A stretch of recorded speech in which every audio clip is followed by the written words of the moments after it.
देशपातळीवरती या मुद्द्याला पहिल्यांदा वाचा फोडली, त्याने एक मोठं प्रेझेंटेशन सादर केलं।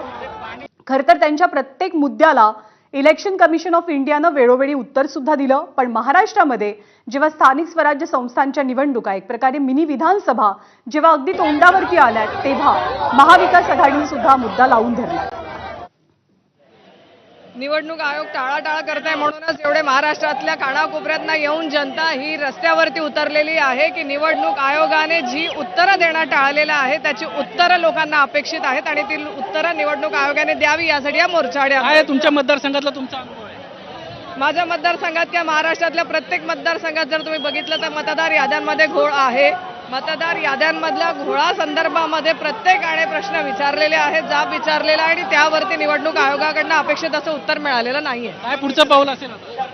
पुढचं पाऊल काय असेल ते सगळे वरिष्ठ नेते सांगतीलच, पण या आंदोलनाच्या माध्यमातून एवढं निश्चित आहे की महाराष्ट्रातल्या जनतेचा जो असंतोष आणि अविश्वास निवडणूक आयोगावरती आहे तो